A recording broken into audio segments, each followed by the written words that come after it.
July 24th, 1943. The evening sky over East Anglia turns golden as 791 RAF bombers thunder down runways across 23 airfields. Inside Lancaster S, for sugar, tail gunner Ted Church clutches a stopwatch and a canvas bag. The bag contains bundles of aluminum foil strips, like Christmas tinsel, cut to precise lengths. His briefing officer's words echo in his mind. Drop one bundle every minute through the flare chute. Don't ask questions. Just do it exactly as ordered. Church has flown 18 missions over Germany. He's watched friends burn in aircraft hit by flak. Tonight feels different. The crew manifest shows 791 bombers heading for Hamburg, the largest force he's ever seen, and they're carrying these ridiculous foil strips. How can aluminum foil possibly matter when 88mm shells are tearing aircraft apart at 20,000 feet? What Church doesn't know is that those foil strips have been ready for over a year, that 11,000 aircrew men died during a political stalemate over whether to use them, that tonight German radar screens are about to explode with thousands of false targets. Over the next 10 nights, 40,000 civilians in Hamburg will die in a firestorm so devastating that Nazi Germany's armaments minister will privately tell Hitler the war is lost. And all of it traces back to one woman cutting metal foil with household scissors in her kitchen. The age of electronic warfare is about to begin. Born from fear unleashed with devastating effect, and forever tangled with questions about what we're willing to do to win. To understand the revolution about to unfold over Hamburg, you have to know what Bomber Command faced in July 1943. The mathematics were brutal and getting worse. In the past year, RAF losses averaged 6% per mission. 6 bombers out of every 100 never came home. The Germans called their integrated defense system Himmelbett, celestial bed. It was brilliant, terrifying, and nearly impossible to defeat. Giant Wurzburg radars tracked incoming bombers from 200 miles away. Ground controllers vectored night fighters onto intercept courses with mathematical precision. Liechtenstein airborne radar let German pilots close within 500 yards. The casualty rates were unsustainable. Bomber Command needed 30 missions for a completed tour. Statistically, new aircrews had a 44% chance of dying before finishing. Those who survived rarely spoke about the odds. They focused on the next mission, the next takeoff, anything but the mathematics of death. Sir Arthur Harris, Commander-in-Chief of Bomber Command, watched his crews die night after night. The stubborn Air Marshal had one strategic weapon against Germany, the heavy bomber offensive. But German radar was systematically destroying his force faster than training could replace losses. He needed something to blind German defenses. And remarkably, that something already existed, locked away in a file cabinet marked secret. The breakthrough came from an unlikely place, a Welsh physicist's kitchen in early 1942. Joan Curran worked at the Telecommunications Research Establishment, Britain's Centre for Radar Development. Her husband would later call what she did an experiment of truly major importance. But at the time it looked absurdly simple. Curran sat at her kitchen table with household scissors, cutting large amounts of metal foil. She experimented with different sizes and shapes: strips, wires, sheets of aluminum-backed black paper. She organized test drops from aircraft at Christchurch Aerodrome. When radar operators watched their screens during these tests, the results shocked everyone.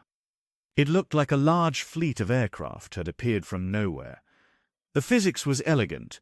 Thin metal strips cut to exactly half the wavelength of German radar frequencies acted like tiny antennas. They resonated with incoming radar waves and re-radiated the signal. A few hundred strips could reflect as much energy as a 30-ton bomber. Curran systematically tested variations until she found the optimal design. Strips 27 centimeters long, 2 centimeters wide, bundled into 1-pound packets containing approximately 2,200 strips each. The Germans had independently developed the exact same system. They called it Dupel, named after the Berlin suburb where they tested it. Both sides reached the same conclusion by mid-1942. The technology worked spectacularly. Using it risked catastrophic retaliation. Nobody wanted to be the first to open Pandora's box. But one man refused to accept the stalemate. R.V. Jones, British intelligence's 28-year-old scientific deputy director, understood what delaying meant. Every week without this countermeasure, Bomber Command lost dozens of aircraft and hundreds of men. Jones fought with the passion of someone watching preventable deaths multiply. He argued in memos, briefings, and heated war cabinet meetings. "Deploy it now," he insisted. "German intelligence already knows about metal strip technology. The delay achieves nothing except dead British aircrewmen." He ran into a war named Frederick Lindemann, Churchill's scientific advisor. Lindemann possessed a brilliant mind and an obstinate personality. He balefully pointed out what everyone feared.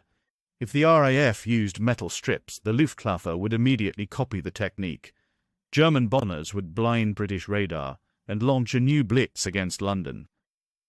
Britain's radar defense system, the technology that won the Battle of Britain, would become useless overnight. Air Marshal Sholto Douglas of Fighter Command objected even more strenuously. British radar stations were just as vulnerable as German ones. The technology was a double-edged sword that might cut both ways. The War Cabinet heard the arguments and made a decision. The risks outweighed the benefits.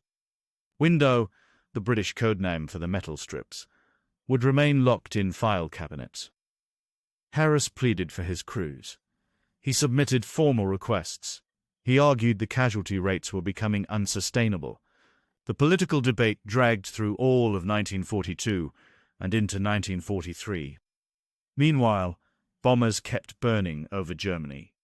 By July 1943, the delay had cost 11,000 aircrew lives and 1,600 destroyed aircraft, the human price of mutual deterrence.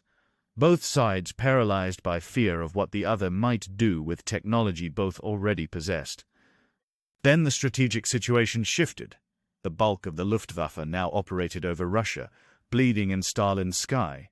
German raids against Britain had essentially stopped. Most importantly, British scientists had developed new centimetric radar operating on wavelengths that metal strips couldn't jam. British defenses had some protection against retaliation. On July 15, 1943, the War Cabinet finally agreed. Benefits now outweighed risks. 8 days later, on July 23, Churchill personally authorized Window's operational use. The timing was deliberate. Harris had already scheduled Operation Gomorrah, a maximum-effort assault on Hamburg, for July 24th. The foil strips Joan Curran cut with household scissors 16 months earlier were about to blind the most sophisticated air defense system ever built.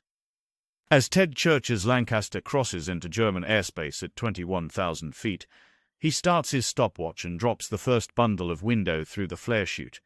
The strips tumble into the bomber stream's slipstream, caught by 150 miles per hour winds. Within seconds, they're spreading across cubic miles of sky. Behind his aircraft, 790 other bombers are doing exactly the same thing. 1 bundle per minute, per aircraft. The math is staggering. 791 aircraft, times roughly 90 minutes over German territory, equals over 70,000 bundles. Each bundle contains 2,200 strips. That's approximately 154 million pieces of aluminum foil falling through German airspace. On the ground, German radar operators stare at displays that have suddenly gone insane. Where moments ago they tracked individual bombers, now their screens show thousands of targets. Bright green blips multiply exponentially. De Würzburg precision tracking radars can't lock onto anything. The signals jump erratically as metallic clouds drift on wind currents. Ground controllers trying to vector night fighters onto bombers find their instructions meaningless. Which target do you guide fighters toward when your screen shows 5,000 targets where 791 actually exist? The whole defense was blinded in one stroke, General Josef Kamhuber will later admit. Master searchlights wander aimlessly across the sky. Anti-aircraft batteries fire randomly at estimated altitudes. Some gun crews, realizing they're shooting blind, simply stop firing. It's pointless to waste shells on phantoms. Night fighter pilots experience something close to panic. Major Wilhelm Jörnen, a Luftwaffe ace with 33 victories, later described his Liechtenstein radar scope. Instead of showing one clear target to pursue, the display becomes a shapeless, flickering mass. Every time he tries to lock onto a return, it dissolves into static. He flies blind through bomber streams, never achieving the radar lock that normally meant a kill. The technology that made him an ace has become useless in 90 minutes. German radar operators immediately recognize what's happening. They're looking at Duple, Germany's own suppressed countermeasure. The curious stalemate both sides maintained for over a year has ended. The British went first. Now there's no turning back. Over Hamburg, 728 bombers dropped 2,300 tons of explosives and incendiaries in 50 minutes. Ted Church's log records the attack with professional detachment. Target identified by red and green target indicators. Bombed from 18,000 feet. Many fires with smoke up to 14,000 feet. Flak moderate to heavy but searchlights numerous but ineffective. That last phrase tells the real story. The searchlights that normally meant death sentences for illuminated bombers achieved nothing. Radar guidance was gone. The devastation below was immense.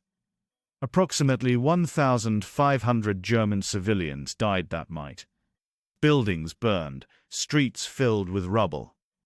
But the statistic that mattered to Harris was stark and stunning. Only 12 aircraft lost out of 791, a 1.5% loss rate. Compared to the usual 6%, it was a miracle. Window had worked exactly as Jones promised. German defenses had been rendered nearly useless by aluminum foil. Harris immediately ordered maximum exploitation. Return to Hamburg before German defenses adapt. Hit them again while they're blind. The deadliest raid came 3 nights later, on July 27th.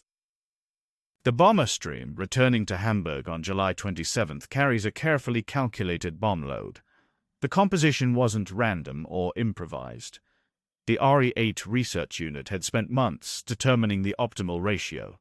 First came blockbuster bombs, massive 4,000-pound high explosives designed to tear roofs off buildings, blow out windows, wreck water mains. Then came the incendiaries, over 1,174 tons of magnesium and phosphorus bombs that ignited at temperatures hot enough to burn through steel. The exposed building interiors, stripped of protective roofs by the blockbusters, became perfect kindling. Within Hamburg's dense working-class districts, thousands of individual fires began simultaneously.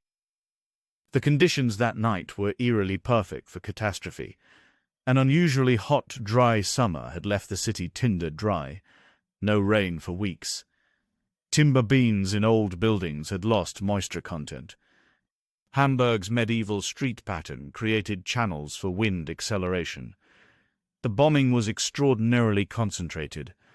787 aircraft dropped 2,326 tons in 50 minutes into an area just 2 miles by 1 mile. What happened next had only been seen a handful of times in human history.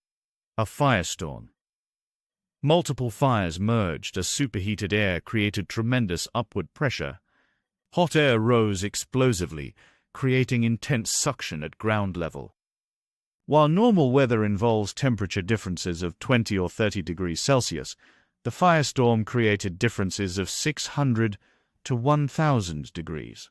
Smaller fires were pulled into larger ones, until all merged into a single huge conflagration covering 22 square kilometers.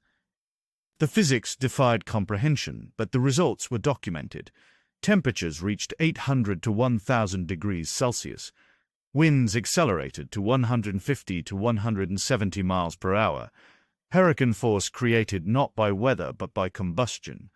The thermal column rose 1,500 feet into the night sky, visible from 200 miles away. Glass melted in car windows, steel girders softened. Bricks slowly transformed under their own weight into shapeless masses. The human toll was unspeakable. Survivors described scenes from hell made real. The asphalt had melted, one witness testified. There were people on the roadway, some already dead, some still lying alive but stuck. They must have rushed onto the roadway without thinking. Their feet had got stuck, and then they had put out their hands to try to get out again. They were on their hands and knees, screaming. The firestorm was so intense that people in air raid shelters suffocated as fires consumed all oxygen. Those who fled into the streets were caught by 170 miles per hour winds that pulled them back into flames. Bodies were found reduced to ashes, literally vaporized by temperatures that exceeded crematorium furnaces. In one shelter, 370 people died without burns. They simply asphyxiated when superheated air consumed all breathable oxygen. 5-year-old Traute Koch survived in a shelter with her mother. Decades later, her memories remained vivid. My mother covered us with wet blankets and coats, but the heat was unbearable. We could hear the storm raging outside like some kind of beast. People who tried to leave came crawling back screaming. Emergency services were overwhelmed instantly. Fire trucks couldn't reach burning districts because streets had become impassable. The 48-kilometer-per-hour winds made firefighting suicidal. Water mains destroyed by blockbuster bombs provided no pressure. Telephone lines were down. The civil defense network simply ceased to function. When dawn finally came on July 28th, approximately 40,000 people were dead. Not wounded, not injured, dead. Entire neighborhoods had ceased to exist. 16,000 apartment buildings destroyed. 580,000 people homeless. The psychological impact on survivors was profound and permanent. Hamburg had 90,000 residents before the raid. After the raid, 900 remained. The broader impact rippled across Nazi Germany with shocking speed. Reports reached Berlin within hours.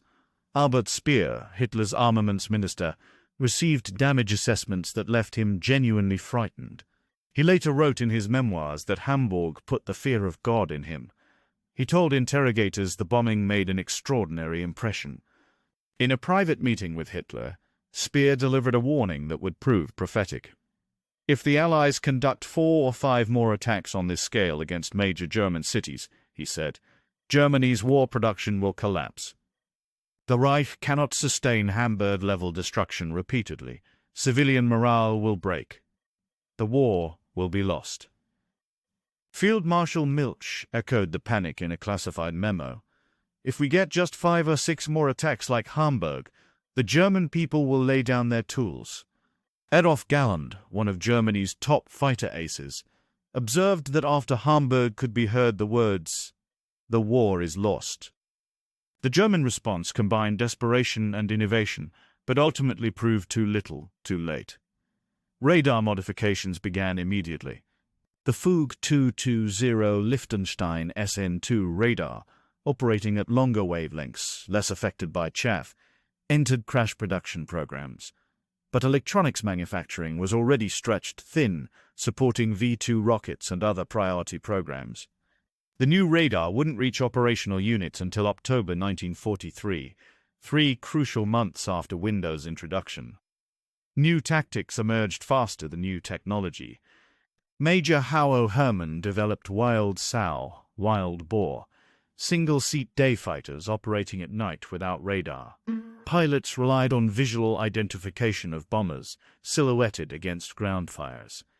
3 dedicated wings formed, JG-300, JG-301, JG-302.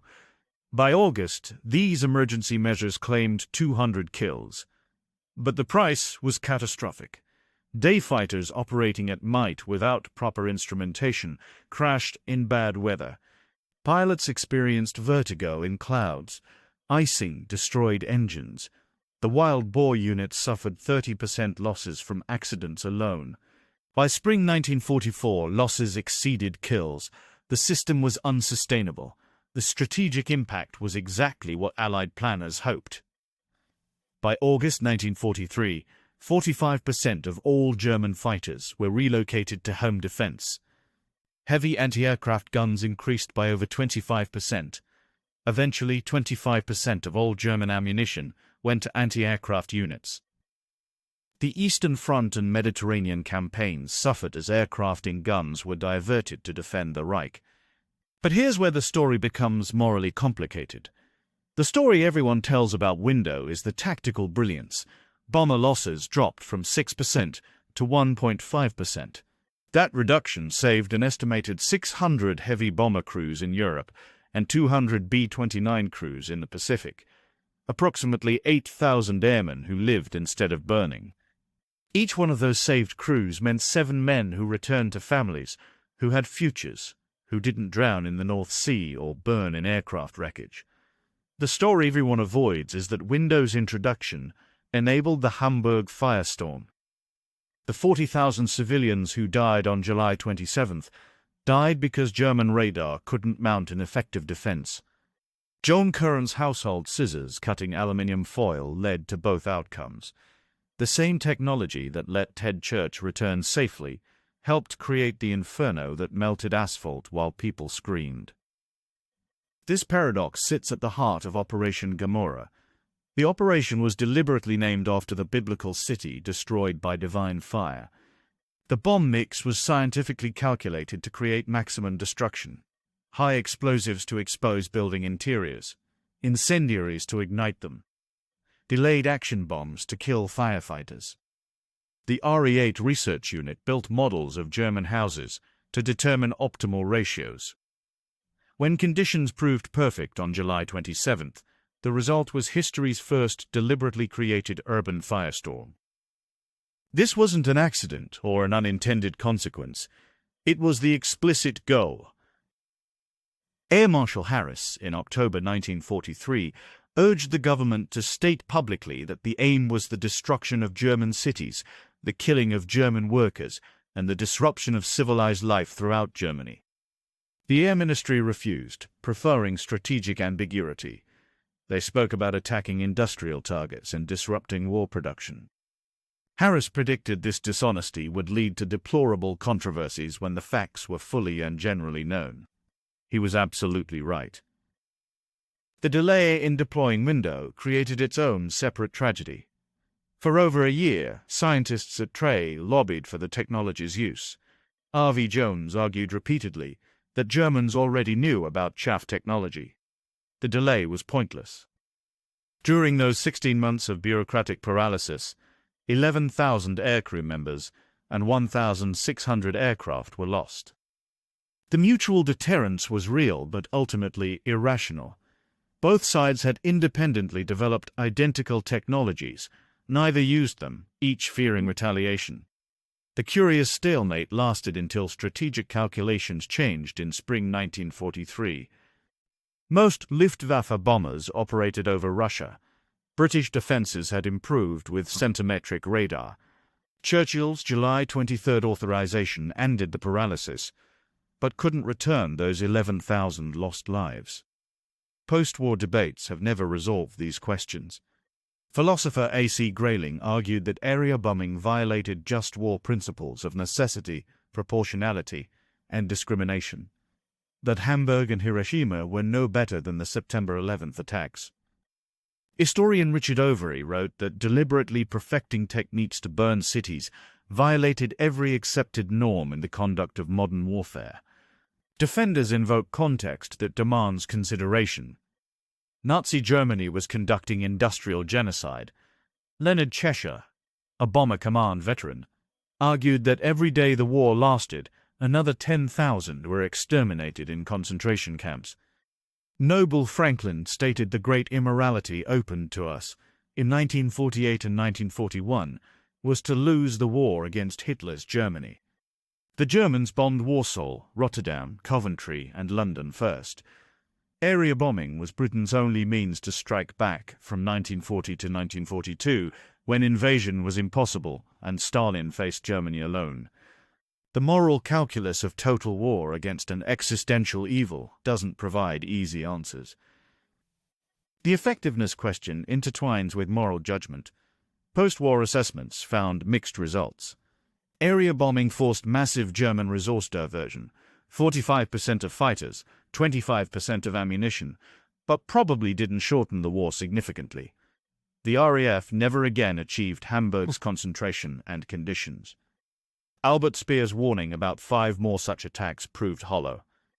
What changed the war was the shift to precision attacks on oil refineries and transportation networks in late 1944 and 1945. Stephen Garrett called area bombing both a crime and a mistake. If it was ineffective, then the moral cost bought nothing. If it was effective, then we deliberately incinerated civilians to achieve military victory. 80 years later, we can calculate the numbers with precision. Window reduced bomber losses by 60%. Hamburg killed approximately 40,000 civilians. German defenses diverted 45% of fighters and 25% of ammunition from fighting fronts. Bomber Command suffered 59% casualties among aircrew, who showed remarkable courage.